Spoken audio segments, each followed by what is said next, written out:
ॐ नमो अरिहन्ताणम् ॐ नमो सिद्धाणम् ॐ नमो आयर्याणम् ॐ नमो उवज्जायाणम् नमो लोये सवसाहुणम् एसो पञ्च नमोकारो सौवापावपणासनो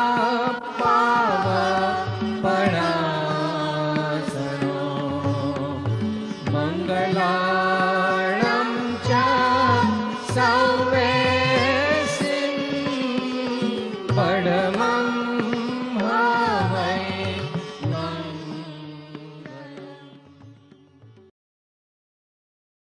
છો દીનબંધુ દીનનાથ પાપી પરમયનાથ છું ગ્રહ પ્રભો દેહા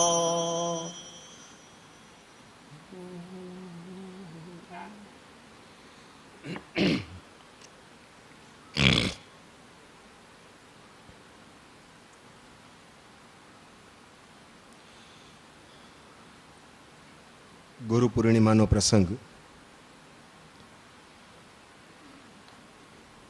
અને એ પ્રસંગે ગુરુ પ્રત્યેની આપણી ભાવના વ્યક્ત કરવાનો એક મોકો. ગુરુ શિષ્યના સંબંધ તરફ આપણને વિચાર કરવા પ્રેરે છે.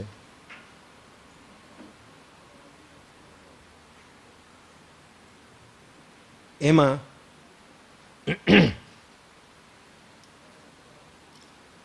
પરમ કૃપાળુ દેવના વચનામૃત માધ્યમથી આપણે થોડી વિચારણા કરીશું.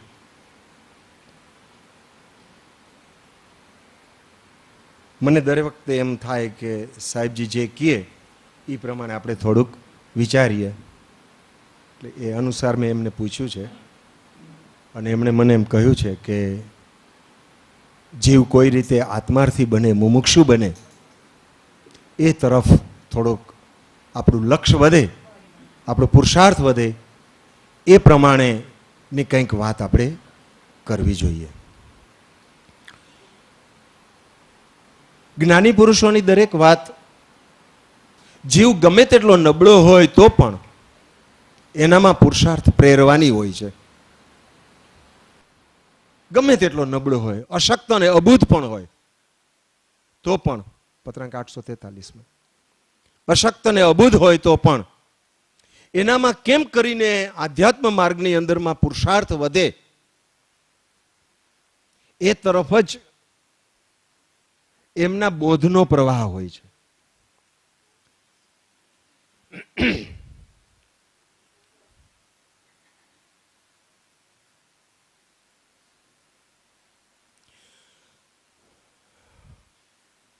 એ પુરુષાર્થ આપણામાં કેમ વધે તો એક ઉત્કૃષ્ટ જીવને પોતાની અંદર જિજ્ઞાસા પેદા થાય. અને મેં એક જગ્યાએ વાંચ્યું કે જીવને જિજ્ઞાસા કેને કહેવાય, જિજ્ઞાસા, સાચી જિજ્ઞાસા કેને કહેવાય? આ જીવને કોઈ રીતે સંસાર તાપથી મુક્ત કરવો, આ જીવના પરિણામ ધારાની અંદરમાં નિર્વેદ અને સંવેગ ઉત્પન્ન થાય, અધ્યાત્મ માર્ગની અંદરમાં તો જ પ્રગતિ થાય. એ જિજ્ઞાસા અંદર હોય, એ ઉપાદાનને લક્ષ્ય આપણે એ વિચારવો જોઈએ. અને બીજું, જીવને તે જિજ્ઞાસા ઉત્પન્ન કરવા માટેનું જે નિમિત્ત છે તે સદગુરુદેવ છે. હમણાં ગાયું ને, દિલમાં દીવો ધરો રે દીવો ધરો. જ્યોતથી જ્યોત જલે છે. મીણબત્તીની જ્યોત હતી તો આની અંદરમાં દીવો પ્રગટ્યો. એમ જ્ઞાનરૂપી જ્યોત જેના અંતરમાં પ્રગટી ચૂકી છે, એમના દ્વારા મોહ તિમિરનો નાશ થઈને અંદરમાં જ્ઞાનનું અજવાળું પથરાય છે. એ અજવાળું કઈ રીતે પથરાય, એને માટે શું કરવું જોઈએ, એ બાબત પરમ કૃપાળુ દેવે ઠામ ઠામ વચનામૃતની અંદરમાં લખેલું છે. પૂજ્યશ્રી પણ એ બાબતમાં ઘણા જ વિસ્તારથી અને અર્થગંભીર વાતને પણ સરળતાથી દાખલા દલીલ સહિત આપણને આપણા હૃદયમાં ઉતારવાની કોશિશ કરે છે.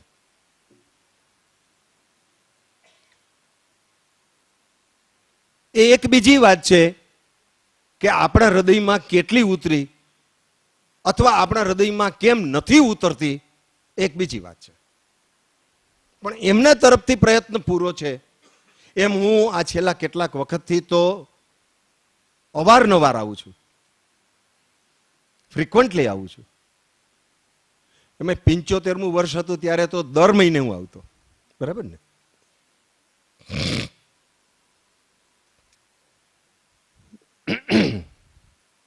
તો એ વાતને થોડીક વિચારણાના સ્તર ઉપર મૂકીને પુરુષાર્થ કેમ વધે, એ મુખ્ય મુદ્દાને સેન્ટ્રલમાં રાખી અને થોડીક વાતો કરીશું. અને ભૂમિકાની અંદરમાં પહેલા નાના નાના 3 પત્રો છે, એ વાંચી જાઉં છું માત્ર, અને પછી આત્માર્થી બનવા માટે આપણે આત્મસિદ્ધિનો અવલંબન લઈશું.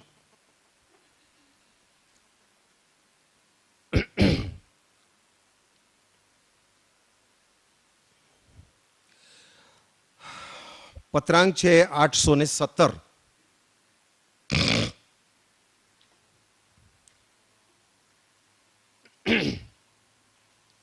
એમાં લખે છે, આત્મદશાને પામી નિર્દ્વંદ્વપણે યથા પ્રારબ્ધ વિચરે છે.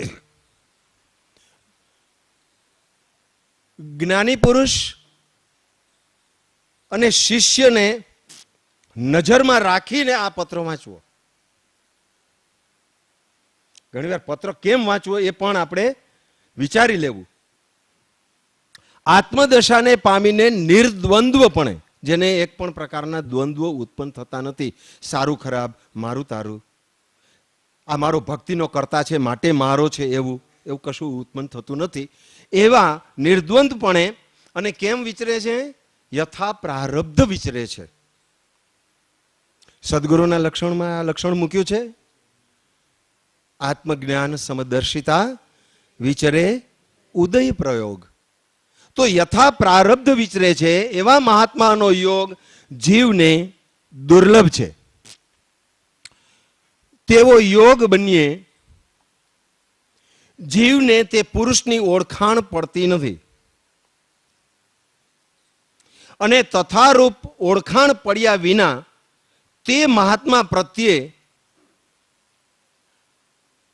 પ્રેમ પણ જાગતો નથી, ભક્તિ જાગતી નથી, સમર્પણ થતો નથી, આજ્ઞાનો આશ્રય પણ થતો નથી. અહીંયા એક જ શબ્દમાં બધા જ પરિસ્થિતિનું વર્ણન કર્યું છે કે તે મહાત્મા પ્રત્યે દ્રઢ આશ્રય થતો નથી. જ્યાં સુધી આશ્રય દ્રઢ ન થાય ત્યાં સુધી ઉપદેશ પરિણામ પામતો નથી. ઉપદેશ પરિણમ્યા વિના સમ્યક દર્શનનો યોગ બનતો નથી. સમ્યક દર્શનના દિવસે આના સંબંધી થોડીક વાત કરી હતી આપણે, પત્રાંક 751નો આધાર લઈને, અને પહેલો જ મુદ્દો લીધો હતો આપણે. તો સમ્યક દર્શનનો યોગ બનતો નથી. સમ્યક દર્શનની પ્રાપ્તિ વિના જન્મ આદિ દુઃખની આત્યંતિક નિવૃત્તિ બનવા યોગ્ય નથી. તેવા મહાત્મા પુરુષોનો યોગ તો દુર્લભ છે, તેમાં સંશય નથી. પણ આત્માર્થી જીવોનો યોગ બનવો પણ કઠણ છે. આત્માર્થી બનવા માટેની વાત લખી છે.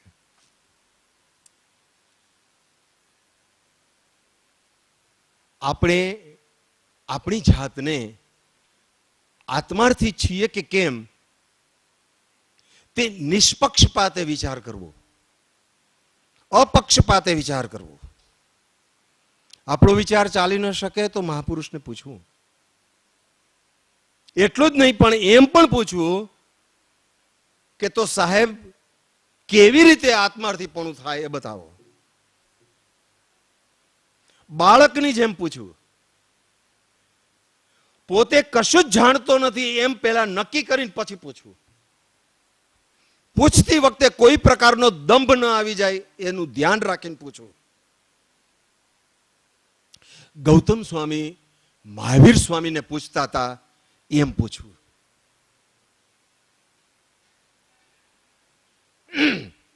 ગૌતમ સ્વામી પૂછે છે જીવો સૂતા હોય સારું કે જાગતા હોય સારું? લો, આમાં ગૌતમ સ્વામી નહીં ખબર હોય.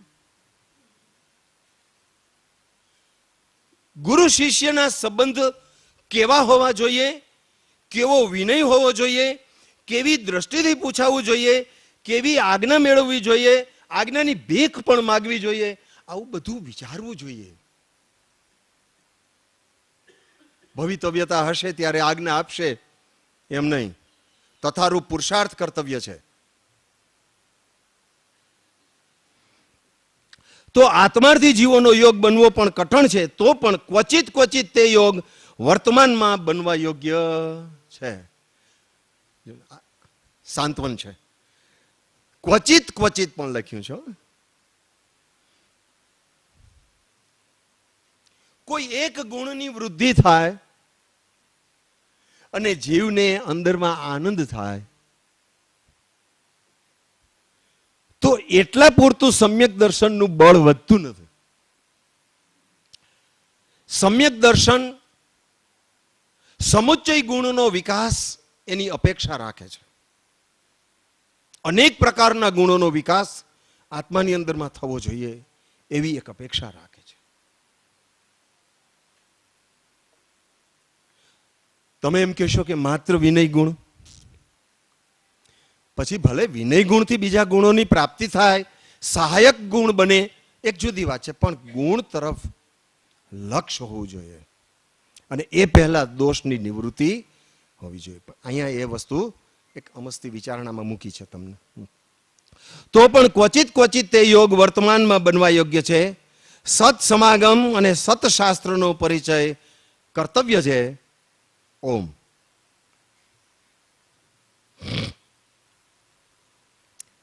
પત્રાંક 727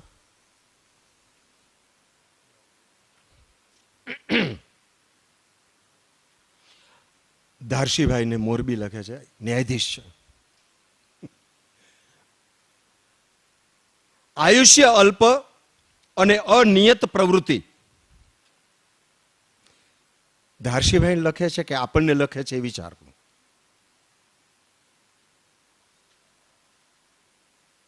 અને ગઈકાલે મારી વાત થોડીક થઈ તો અનિયત પ્રવૃત્તિ એક પરમ કૃપાળુ દેવે ભગવાન મહાવીરના સંબંધમાં અવ્યવસાયી જેવા હતા એવો એક શબ્દ વાપરો 516. અવ્યવસાયી. આપણી પ્રવૃત્તિ વ્યવસાય રૂપ બને છે એ વિચાર. તો આયુષ્ય અલ્પ અને અનિયત પ્રવૃત્તિ, અસીમ બળવાન અસત્સંગ, પૂર્વનું ઘણું કરીને અનઆરાધકપણું,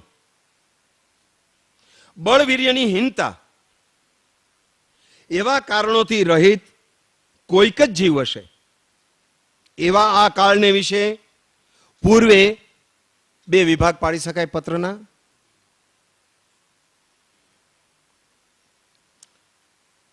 બળવીર્યની હીનતા સુધીનો એક વિભાગ આપણે પાડી લઈએ અને બીજો વિભાગ માર્ગ પ્રાપ્ત કરવા માટેનો કયા સ્ટેજે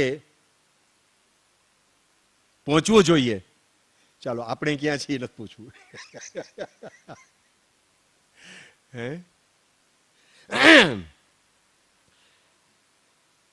એવા કારણોથી રહિત કોઈક જ જીવ હશે એવા આ કાળને વિશે પૂર્વે ક્યારે પણ નહીં જાણેલો, નહીં પ્રતીત કરેલો. બે વાત. ત્રીજી વાત, નહીં આરાધેલો. અને ચોથી વાત, નહીં સ્વભાવ સિદ્ધ થયેલો એવો આ માર્ગ પ્રાપ્ત કરવો દુષ્કર હોય એમાં આશ્ચર્ય નથી. તથાપિ જેણે તે પ્રાપ્ત કરવા સિવાય બીજો કોઈ લક્ષ્ય રાખ્યો નથી તે આ કાળને વિશે પણ અવશ્ય તે માર્ગને પામે છે. લૌકિક કારણોમાં અધિક હર્ષ વિષાદ મુમુક્ષુ જીવ કરે નહીં. તો જે માર્ગે પ્રયાણ કરવાનું વિચાર્યું છે, થોડાક વર્ષો પહેલા જગતના લૌકિક પ્રસંગોમાં જે આપણને આનંદ અને સુખની માન્યતા હતી તે મોડી પાડીને પણ આપણે અહીંયા એકઠા થયા છે. આ માર્ગે ચાલીને આગળ વધવાની તમન્ના સાથે આવ્યા છે. કેટલાક લોકો તો અહીં જ રહીને વિશેષ નિવૃત્તિ ક્ષેત્રનો અને સદગુરુનો પ્રત્યક્ષ લાભ લઈ રહ્યા છે. એ માર્ગ શું છે એ પહેલો પ્રશ્ન થાય. અત્યારે આપણે થોડીક વાત જ કરીએ છીએ, અત્યારેનો વિસ્તાર આપણે કરતા, કારણ કે સાહેબજી લેવાના છે. માર્ગ સાચા મિલ ગયા અને છૂટ ગયે સંદેહ, હોતા સો તો જલ ગયા ઓર ભિન્ન કિયા નિજ દે. કેવી વાત છે. અંદરથી છૂટવાની વાર્તાનો ભણકાર જ્યારે થાય ત્યારે માર્ગ સાચો મળ્યો છે એમ કહી શકાય મારા હિસાબ. પછી પોતે તો કરશે જ.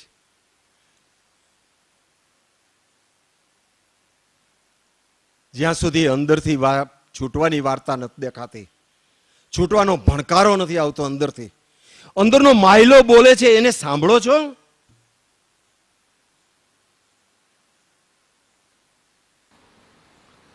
ઈ સંભળાય જદી તમને અને ઈ તમને એમ કહે કે હા હવે હું છૂટીશ, ત્યારે માર્ગ સાચો મળ્યો.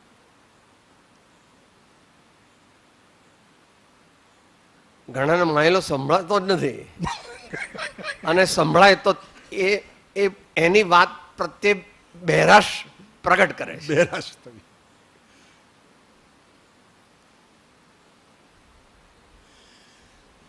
વિચારો, વિચારીએ, આપણે સૌ વિચારીએ કયા માર્ગે જઈએ છીએ.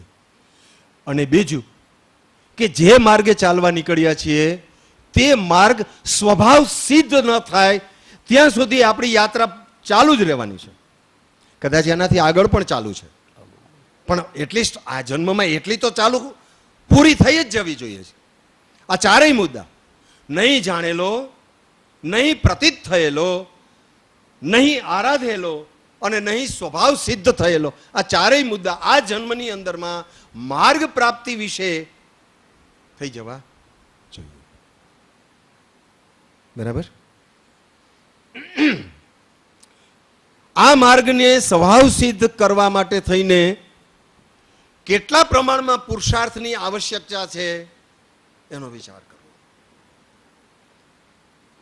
અને એની સાથોસાથ વર્તમાન પુરુષાર્થ આપણો કેવો છે, કેટલો છે, કઈ ક્વોલિટીનો છે, અને આ પુરુષાર્થ તથારૂપ અત્યારે ચાલુ રાખીએ તો આપણે આ માર્ગની આ જન્મ પૂરતી ચોથા મુદ્દાની પ્રાપ્તિ પૂરતા આપણે જઈ શકીએ કે કેમ એનો વિચાર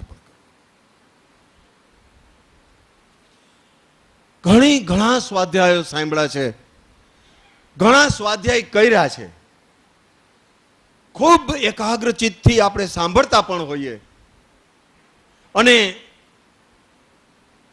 કહેતા પણ હોઈએ. હું એમાં કઈ બાકાત નથી. આ તો એક વ્યવહાર છે એટલે આપણે અહીંયા બેસે, હું બોલું ને તમે સાંભળો છો. પણ આને પહેલાંય મેં કીધું હતું હું બોલું છું એમાં સૌથી પહેલાં હું સાંભળું છું. તો એ પુરુષાર્થ પર્યાપ્ત છે. બીજું, અત્યારે જે કંઈ પુરુષાર્થ કરીએ છીએ તે પુરુષાર્થ વાસ્તવિક માર્ગની પ્રાપ્તિ કરાવે એમ છે? અને હા તો કઈ રીતે? અને એ માર્ગની અંદરમાં સ્થિર થવા માટે શું કરવું જોઈએ? બે વિભાગ સ્પષ્ટ છે. એક અંતરની તાલાવેલી અને પોતાનો પુરુષાર્થ, અને બીજું માર્ગદર્શકની ભૂમિકા, સદગુરુની ભૂમિકા. સતત એમના તરફથી મળતું માર્ગદર્શન, આજ્ઞા આરાધન, આશ્રયપણું અને આપણી ગાડી પાટે. આ બંને વાત છે. એક પણ વાત જો પકડાય નહીં તો ગાડી ઊભી રહી જાય છે. ત્યાં મને પોતાના પુરુષાર્થમાં, પોતાની સમજમાં નથી પકડાતું, એની વાત મને વિશેષ લાગે છે. જ્ઞાની પુરુષ,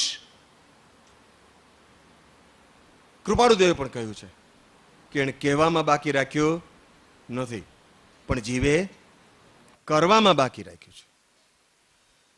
તો જ્ઞાની પુરુષ કહે છે, કહ્યું છે, કહેતા રહ્યા છે, પણ પકડાતું નથી જીવને. શું કામ નથી પકડાતું? કે પોતાનો પક્ષ સાચવીને સાંભળ્યું છે.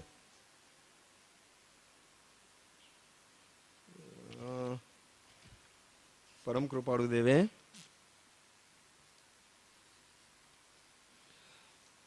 પાના નંબર 530 આત્મસિદ્ધિ શાસ્ત્રની 9મી ગાથાના વિવેચનમાં, સેવે સદગુરુ ચરણને ત્યાગી દઈ નિજ પક્ષ, પામે તે પરમાર્થને નિજ પદ નો લે લક્ષ.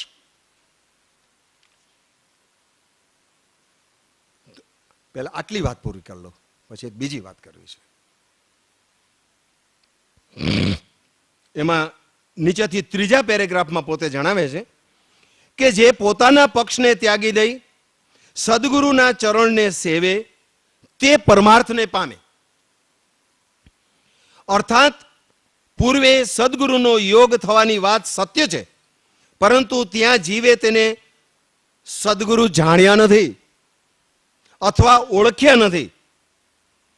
ત્રીજી વાત, પ્રતિત્યા નથી.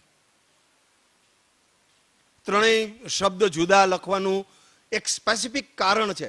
શા માટે ત્રણેય શબ્દ જુદા લખ્યા છે વિચારજો. અત્યારે આપણે સમય મર્યાદામાં આગળ વધી છે. પ્રતિત્યા નથી અને તેની પાસે પોતાના માન અને મત મૂક્યા નથી. આ મોટી મોકાણ છે, મોટી તકલીફ છે. આપ કહો તે ખરું છે, મહાજન મારા મા બાપ, પણ મારી ખીલી નહીં ખસે. તો મહાજન ને મા બાપ હું કામ કેસ ભાઈ? આવ કારણ વિનાના દંભ કરસ. મહાજન મારા મા બાપ, પણ મારી ખીલી, હું તો અહીંયા જ ખીલી મારીશ. સદગુરુ એમ કહે કે ભાઈ અહીંયા ખીલી નો મરાય. તો કે ના, મારે તો મારવી છે. તમે કયો એ બધું સાચું, પણ હું તો ખીલી અહીંયા મારીશ. આ અંદરની આવા પ્રકારની એક ભાવ પડ્યો છે આપણો. ખીલીનું તો દ્રષ્ટાંત છે, પણ પોતાના મતનો આગ્રહ તે ખીલી બરાબર છે.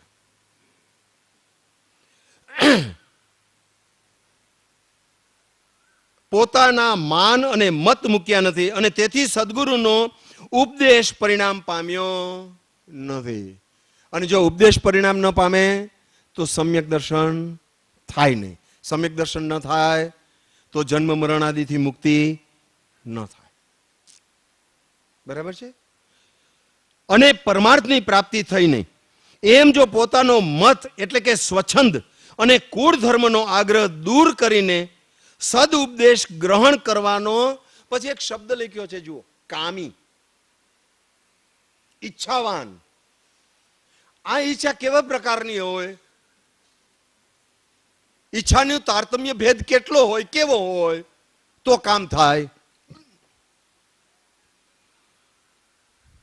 આપણી તળપદી ભાષામાં એમ કહેવાય છે, પડ્યો બોલ ઝીલે. પડ્યો બોલ ઝીલે. ઉપદેશ વચન પ્રાપ્ત થાય અને સીધો સોસરવો હૃદયમાં ઉતરે. આવી કામના હોવી ઘટે.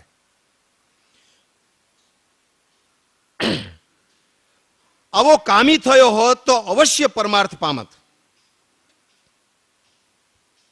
બરાબર છે?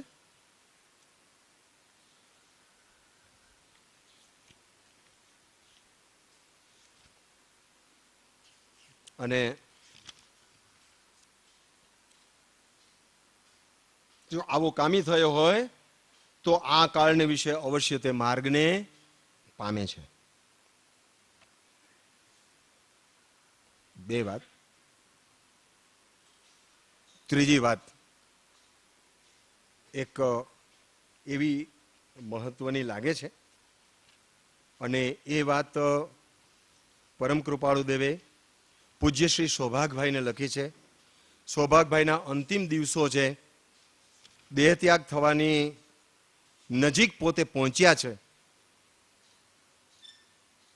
એ વખતે પરમ કૃપાળુ દેવ 779, 780 અને 781 આ 3 પત્રો સૌભાગભાઈને લખે છે. એમાં 780 ના પત્રની અંદરમાં વચલો પેરેગ્રાફ બહુ સુંદર છે. સંપૂર્ણપણે માર્ગ કેવો હોય, માર્ગની પ્રાપ્તિ થયે અંતરંગ આત્મ પરિણામ કેવા હોય કે જેથી કરીને આ જીવ નિમિત્તોની વચ્ચે રહે છતાં અબંધ પરિણામે ભોગવી શકે, સ્થિર રહી શકે, વિકલ્પ રહિત થઈ શકે. એ વાત આમાં લખી છે કારણ કે અંતિમ ઉપદેશ છે સૌભાગભાઈ માટે. પરમ યોગી એવા શ્રી ઋષભાદિ પુરુષો પણ જે દેહને રાખી શક્યા નથી,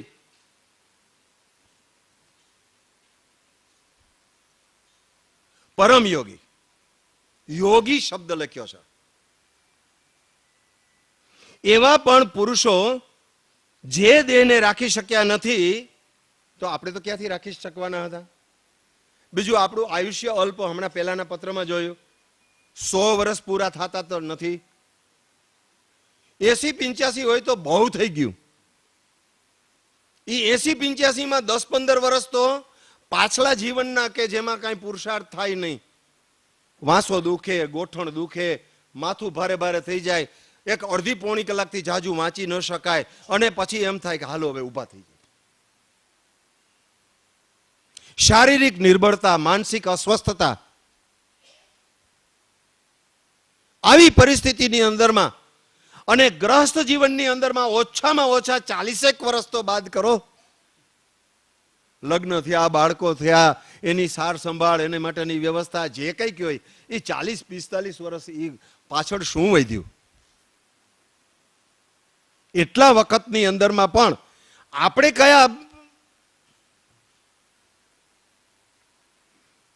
કયા વર્ષના ગુણ સ્થાને છીએ? હે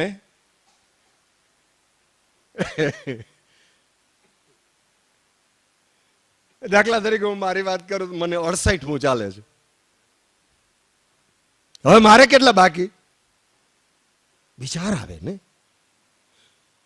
જો આ વિચાર જીવને આવે તો સત્ય માર્ગને પકડીને આગળ વધવા માંડે. એ કોઈની રાહ ના જોવે, કોઈ પ્રસંગની રાહ ના જોવે.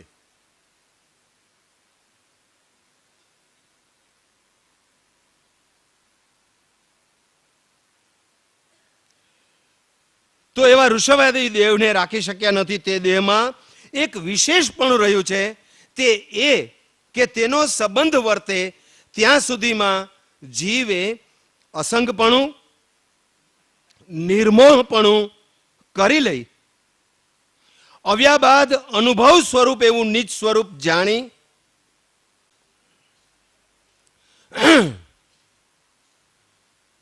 બહુ મોટી વિટંબણા છે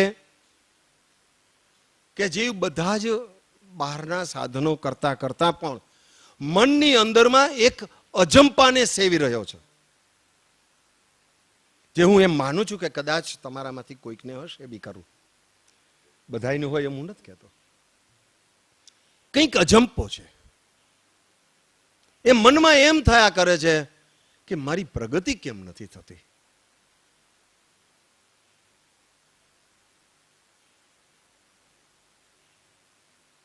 કેમ નહીં થતી હોય? શું અવરોધક હશે? કયું બાધક કારણ હશે? એનું એનાલિસિસ પોતે જ કરવું. એવું ઘણાને થતું હોય.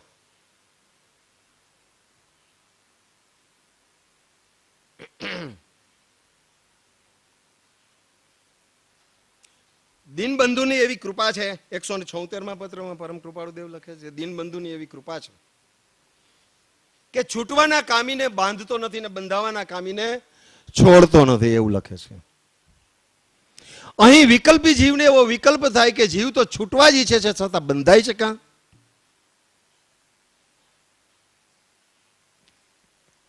પછી એનો જવાબ કૃપાળુ દેવે લખ્યો છે.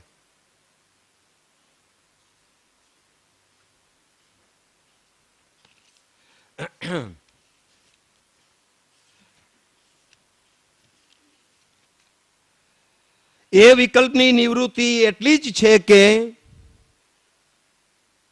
એવો અનુભવ થાય છે કે જેને છૂટવાની દ્રઢ ઈચ્છા થાય છે તેને બંધનનો વિકલ્પ મટે છે. હું બંધાવ છું. સિદ્ધાંત તો એમ કહે છે કે સમ્યક દર્શન થયા વિના નિર્જરા નથી. અકામ નિર્જરાની વાત જુદી છે. એક પ્રશ્ન હમણાં અમારે ચર્ચામાં આવ્યો હતો.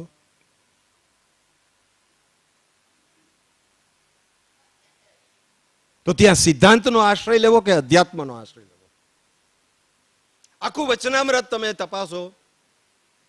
પરમ કૃપાળુ દેવે સિદ્ધાંતના આશ્રયે અધ્યાત્મ પદ્ધતિ જ બતાવી છે બધી, અને સામાન્ય માણસને પણ ધર્મના રાગે ચડાવ્યા છે. સિદ્ધાંત પદ્ધતિ તથારૂપ પાત્રતા થઈએ પકડાય તો કાંઈ વાંધો નથી. અહીંયા એવું લખે છે કે જેની છૂટવાની દ્રઢ ઈચ્છા થઈ છે તેને બંધનનો વિકલ્પ મટે છે. સમ્યક દર્શન થઈ ગયું છે ને, પણ છતાં આમ લખે છે કે જેને બંધનનો વિકલ્પ મટે છે. આ અંદરની કઈ શ્રદ્ધા કામ કરે છે મને કહો?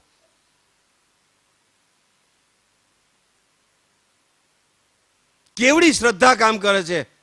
મારા ભગવાને મને કીધું છે હું ચોક્કસ છૂટીશ. આજે અત્યારે હા થાય હવે એમ જે રણકો આવ્યો ને ખરેખર અદ્ભુત છે. ઈ અંદરની શ્રદ્ધા આગળ લઈ જાય છે, બીજું કોઈ તત્વ નથી. અંદર તમને જે જિજ્ઞાસા પડી છે એ જિજ્ઞાસા કોઈક સદગુરુનો આશ્રય, નિશ્ચય, અચળ પ્રેમ અને દ્રઢ શ્રદ્ધા હોય છે, એમનું માર્ગદર્શન હોય છે. પણ કરવાનો પુરુષાર્થ તો મારો ને તમારો છે. એ આપણને કોણ પ્રેરે છે? આ વાત પકડાય તો કામ ના આવે એવી છે. થોડીક વિચારજો. તો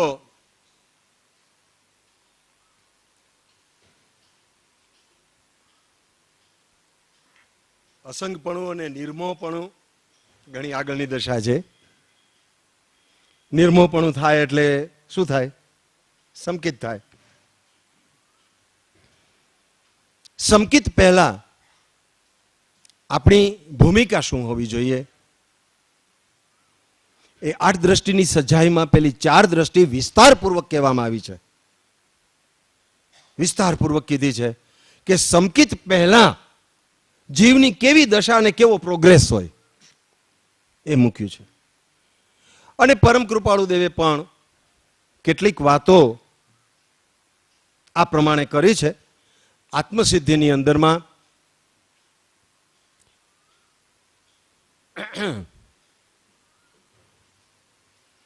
પહેલી જ ગાથાની અંદરમાં સ્વરૂપને સમજવાની વાત કરી છે. અનાદિકાળથી પોતાનું સ્વરૂપ સમજાયું નથી અને એટલે જ ભવભ્રમણનો અંત આવ્યો નથી. પણ એ સ્વરૂપ શું છે, તમે કોણ છો, એ જેણે સમજાવ્યું છે એવા સદગુરુદેવને નમસ્કાર, અત્યંત ભક્તિથી નમસ્કાર, ફરી ફરી નમસ્કાર. આવું પહેલી જ ગાથામાં કહ્યું છે. બીજી ગાથામાં અધ્યાત્મ માર્ગને સેવતા એવા બે ભાગ પાડ્યા છે. એક શુષ્ક જ્ઞાની અને એક ક્રિયાજળવાદીઓ, જે બંને એમ માને છે કે અમે ધર્મ કરીએ છીએ અને છતાં એ ધર્મ પરિણામ પામતો નથી, ભવભ્રમણના ફેરા મટતા નથી.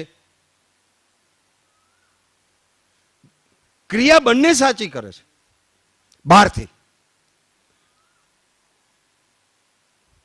પણ અંદરમાં કાંઈ પરિવર્તન નથી. ગંગાસતી એવું લખે છે કે અંતર ભીંજ્યા વિના ઉભરો ન આવે. પાનભાઈ આવું લખે છે ને,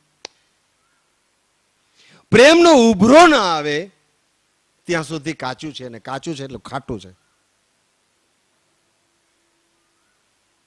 એ અંતર ભીંજાતું નથી. ક્રિયા જે બહારની કરે છે કે જ્ઞાનની શાસ્ત્રની જે વાતો કરે છે તે ખોટી નથી, પણ તેનું અંદરમાં પરિણામ નથી આવતું, કારણ કે એ પોતાના આત્મલક્ષ્ય કઈ ક્રિયા થતી નથી.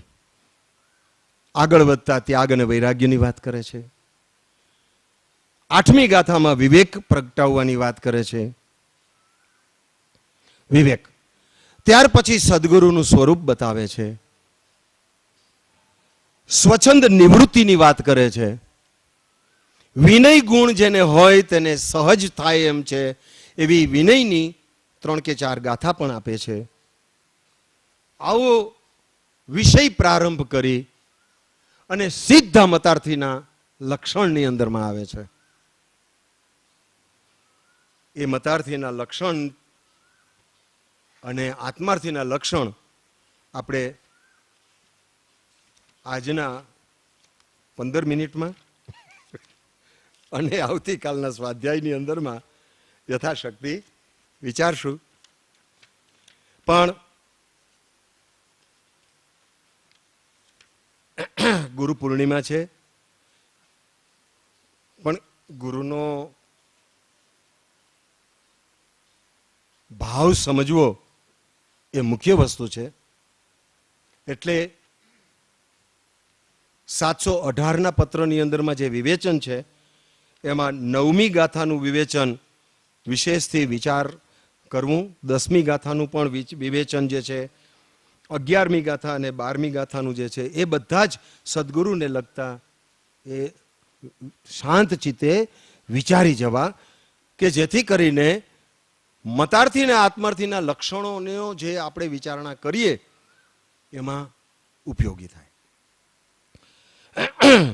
સ્વચ્છંદ ત્યાગની વાત કરી, વિનયની વાત કરી, અને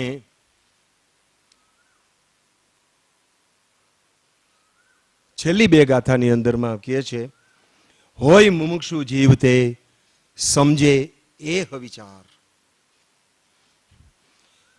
અહીંયા હું એટલી છૂટ લઉં કે જેને મુમુક્ષુ થવાની અંદર તીવ્ર ભાવના છે એ પણ એ વિચાર સમજે છે. આનો આધાર છે, આનો આધાર છે. શ્રી સુભાગને શ્રી અચળ આદિ મુમુક્ષુ કાજ એમ લખ્યું છે છેલ્લે. તો જેને મુમુક્ષુ થવાની તીવ્ર ભાવના છે એ પણ હોય મુમુક્ષુ જીવતે અથવા થાય મુમુક્ષુ જીવતે સમજે એ વિચાર, હોય મતાર્થી જીવતે અવળો લે નિર્ધાર. હોય મતાર્થી તેહને થાય ન આત્મલક્ષ, તેહ મતાર્થી લક્ષણો અહીં કયા નિરપક્ષ. મતાર્થીના લક્ષણો નિરપક્ષ, કોઈ પણ જાતના પક્ષપાત વગર અમે જણાવીએ છીએ કે જો જે જીવની અંદરમાં, એટલે જે જીવના આત્મ પરિણામના ભાવમાં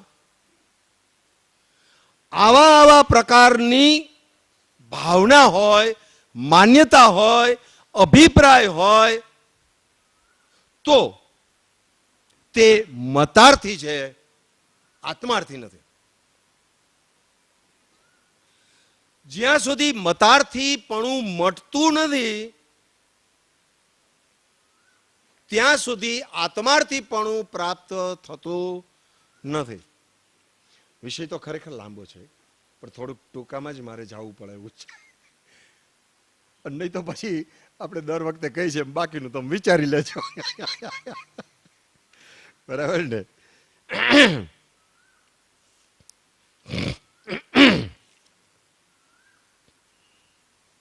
આમાં એમ કહે છે કે લક્ષણ કયા મતાર્થીના? મતાર્થ જાવા કાજ. હવે કહું આત્માર્થીના આત્મ અર્થ સુખ સાજ.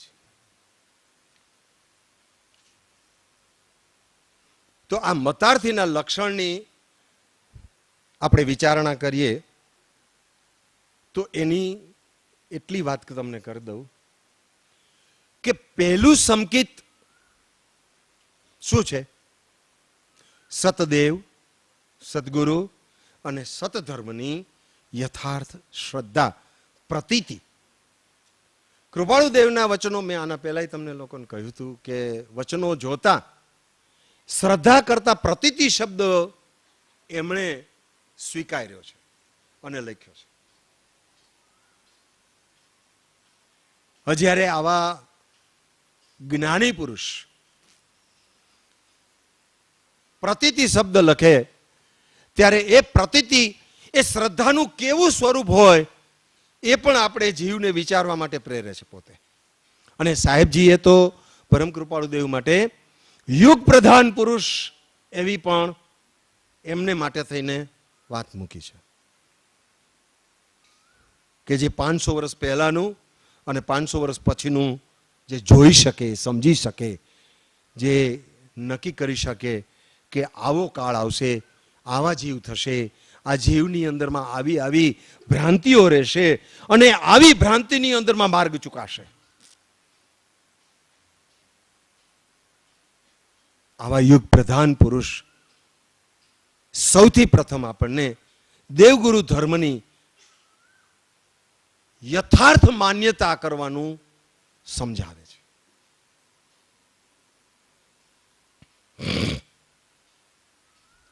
અનેક પ્રકારની જુદી માન્યતાઓ છે દેવગુરુ ધર્મ વિશે, અને સંકિત વિશે પણ પ્રચલિત માન્યતા છે કે દેવગુરુ ધર્મની શ્રદ્ધા હોય તો પેલું સંકિત કહેવાય.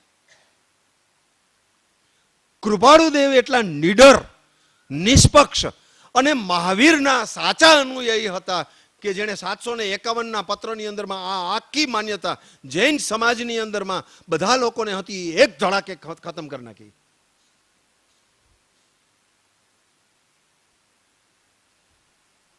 અને ત્યાં તો જબરજસ્ત પુરુષાર્થ અને માન્યતાની પોતે વાત કરી. શું વાત કરી? કે આપ્ત પુરુષના વચનની પ્રતીતિ રૂપ. પ્રતીતિ મૂક્યો શબ્દ. મૂળ માર્ગમાં પણ પ્રતીતિ, આ જેમ આવી પ્રતીતિ જીવની છે મૂળ માર્ગમાં પ્રતીતિ જ લખ્યો છે, લગભગ શ્રદ્ધા ઓછી જગ્યાએ લખ્યો છે. તો આપ્ત પુરુષના વચનની પ્રતીતિ રૂપ. આપ કહો છો તે ખરું, ધાકડે ધાકડ સ્વીકાર્ય છે. મને અબુધને શું ખબર પડે? આપ કહો તે મારે કરવા મારી તૈયારી છે.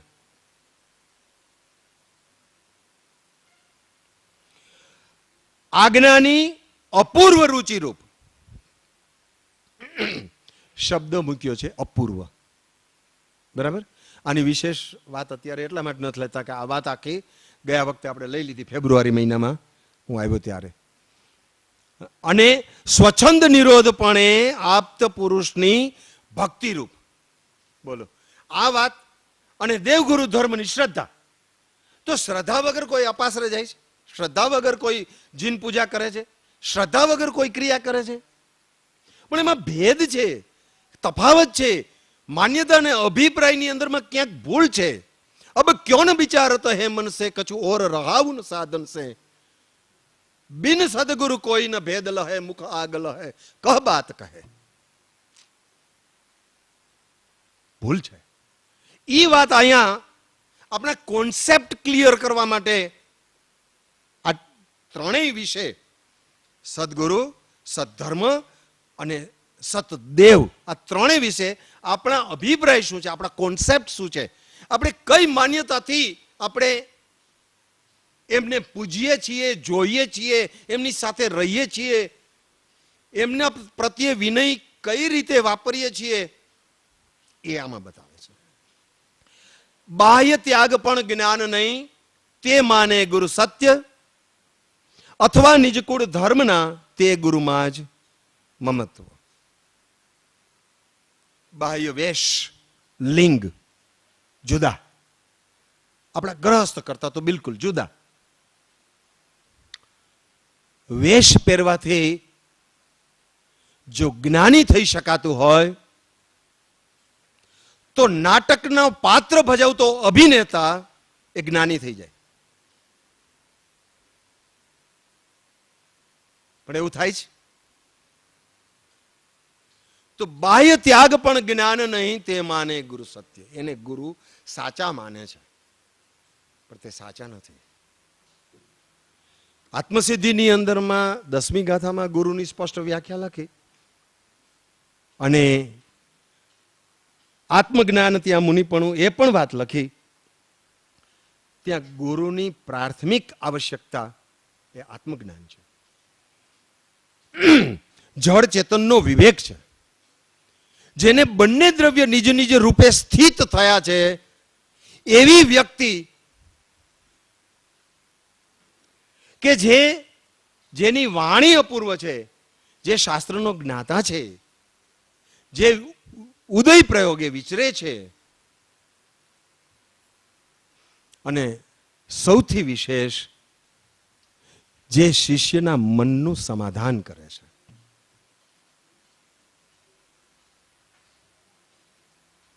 એ સૌથી વિશેષ છે.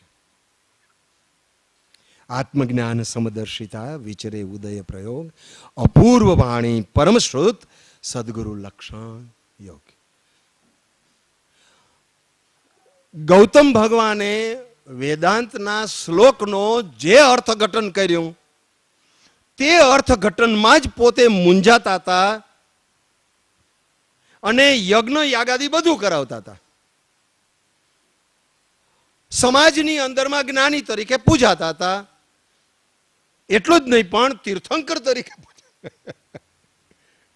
કારણ કે એની કથામાં એમ આવે છે કે મારા હોવા છતાં આ બીજો તીર્થંકર કોણ આવ્યો છે, આવું પોતે કહે છે. ગુરુને જાણમાં છે. ત્યારે જે ગાથાથી મૂંઝાયા છે એ જ ગાથાનું જુદી રીતે અર્થઘટન કરી અને ગૌતમ ભગવાનના મનનું સમાધાન કરે છે. આ ગુરુની વિશેષતા છે. અને જેવું સમાધાન થાય છે એવું તરત જ સાષ્ટાંગ દંડવત પ્રણામ કરી અને ગુરુપદે સ્થાપે છે. એટલું જ નહીં પણ 500 શિષ્ય, હવે તમે અમારા ગુરુ અને તમે બીજાને નમો છો તો અમે પણ બધા એને જ સ્વીકારીએ છીએ. ગુરુ એ છે કે જે શિષ્યના મનનું સમાધાન કરે છે. જ્યાં સુધી વિકલ્પ છે, જે વિકલ્પનું સમાધાન નથી ત્યાં સુધી એ શલ્યની માફક ખૂંચે છે. તો બાહ્ય ત્યાગ હોય, જે અજ્ઞાની હોય, જેને આત્મજ્ઞાન નથી, તે સંપૂર્ણ માર્ગના જ્ઞાતા ન હોવાને કારણે શિષ્યના કેટલાક પ્રશ્નોનું સમાધાન પોતે કરી શકતા નથી. આ બાહ્ય ત્યાગ પણ જ્ઞાન નહીં, આત્મજ્ઞાન નહીં. અને એને આ મતાર્થી જીવ સાચા ગુરુ માને છે. એ અભિપ્રાયની ભૂલને સૌથી પહેલી પકડાવી છે મતાર્થીના લક્ષણમાં કે આ અભિપ્રાય તારે કાઢી નાખવા યોગ્ય છે. લક્ષણ કયા મતાર્થીના? મતાર્થ જાવા કહે છે. અથવા નિજકુળ ધર્મના તે ગુરુમાં જ મમત્વ. હવે અનાદિ સ્વપ્ન દશાથી ઉત્પન્ન થયેલો જીવનો અહંભાવ અને મમત્વ ભાવ એ તો કાઢ્યા વિના અનાદિ સ્વપ્ન દશા મળતી નથી અને જન્મ મરણનો ફેરો પડતો પણ પૂરો થતો નથી. તો જે વસ્તુ કાઢવાની છે એમાં તું મમત્વ રાખીને બેઠો છો. શરૂઆતમાં દ્રષ્ટિ રાગ સ્વીકાર્ય છે, પણ ગૌતમ ભગવાન જેવી દશા થયા પછી મહાવીર એમ કહે છે કે મારા શરીર ઉપરનો, મારા ઉપરનો તારો રાગ એ તને કેવળ જ્ઞાનમાં અટકાવે છે, માટે તું મૂકી દે. અરે પ્રભુ, આ રખડતા તમે માર્ગ બતાવ્યો, હું તમને કેમ મૂકું? તો ભગવાન એમ કહે છે કે તો કઈ તને જ્ઞાનની પ્રાપ્તિ નહીં થાય, પણ રાગ એટલી તીવ્ર માત્ર, પ્રભુ હું તમને મૂકી શકતો નથી. નિજ કુળ ધર્મનો મમત્વ ભાવ છે. આત્મા મમત્વ રહિત છે. શુદ્ધ આત્મદશા, શુદ્ધ સહજ દશા એ જુદી છે. એમાં વચનામૃતની અંદરમાં ઠામ ઠામ પ્રકાશ્યું છે. ખાસ કરીને આભ્યંતર પરિણામ અવલોકન જોજો, મજા આવશે. તો આ જે તમારી માન્યતા છે એ તમને મતાર્થીમાં જ રાખે છે. જો માન્યતા છોડી દો તો મતાર્થીપણું જાય. એક ગુરુ વિશેની તમારી અવળી માન્યતા છે, અવળો અભિપ્રાય છે. બીજો, જે જીન દેહ પ્રમાણને સમવસ્ત્રણાદિ સિદ્ધિ વર્ણન સમજે જીનનું રોકી રહે નિજ બુદ્ધિ.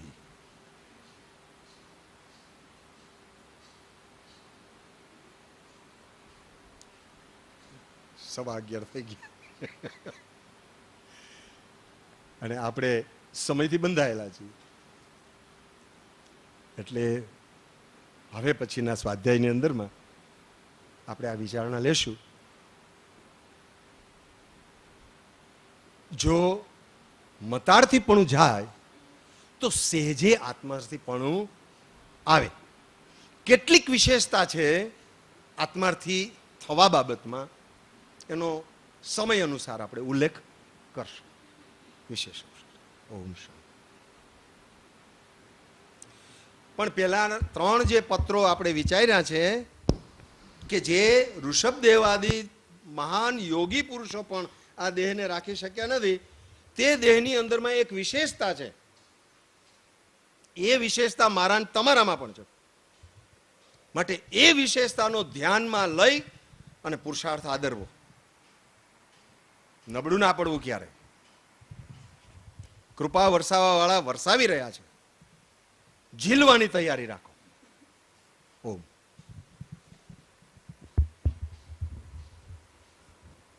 ઓમ. આદરણીય શ્રી સુધીરભાઈના મનનીય અને પરમાર્થ વિચાર પ્રેરક સ્વાધ્યાય બાદ હવે બેન શ્રી રીટાબેન અને બેન શ્રી રાગીણીબેન